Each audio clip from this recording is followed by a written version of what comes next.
Hey guys, how y'all doing? I'm gonna give you guys a recap on a new episode of Utawarerumono, Itsuwari no Kamen, or you can call it Utawarerumono, The False Faces, which is on episode 11, almost halfway of 25 if anything, just saying. So, let's continue. Okay, at the beginning of the episode, we have to it that, Haku ends up going to this certain fortress, which took him a little while by walking just to get there, and apparently they're gonna continue this act of kidnapping, which is really ridiculous. And we have toward the Oshitaru, which we all know who he is, the general of the right, not to mention his other identity, which is really funny in a certain sense, knows that this is an act. But after much reluctancy of these arrows volleying through his freaking roof or window whatsoever,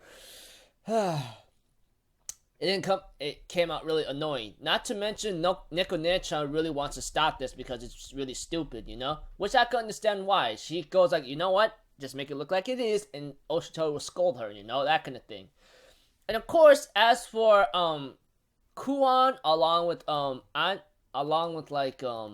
Rurute and Atui, I believe. Yeah, her name's Atui. Yeah, they end up having a ramen and tea, that kind of thing, hoping that the princess's love will go well.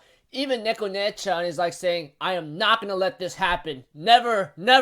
I think in my mind, oh my gosh, dude, this is just hilarious in a certain sense, But as the episode continues on, we have to it that Haku was against this idea, but Nosuri ends up tying him up, and Nosuri did not know that Anju was actually the princess of Yamato, the heir of the emperor, which is really scary. I think in my mind, I can't believe you did not mention that at all, dude. That is really ridiculous.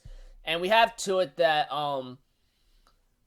things were starting to get a little out of hand, Well, Nosuri, on the other hand, tries to escape and let Anju and Oshitaru have their moment together. But that did not come out as well as planned for Nosuri. And I'm thinking in my mind, my goodness, this is not going to look very good, That kind of thing.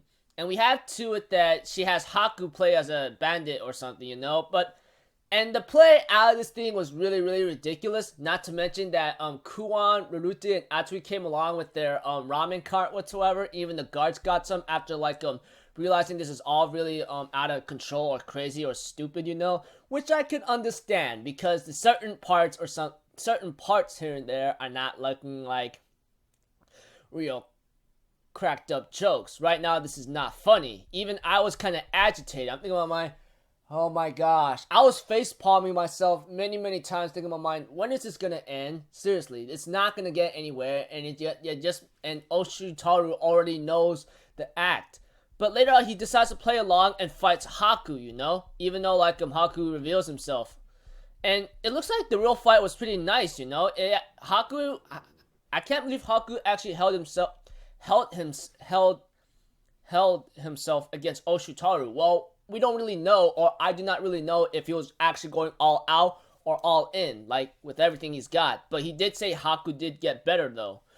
And of course, Oshitaru therefore tells Anju, for you to get kidnapped is something like this. I can't believe it. It's a dishonor for me. It's time for me to resign and commit seppuku, which is something really serious about, I'm not really sure if he was serious or if he was actually trying to teach the princess a lesson.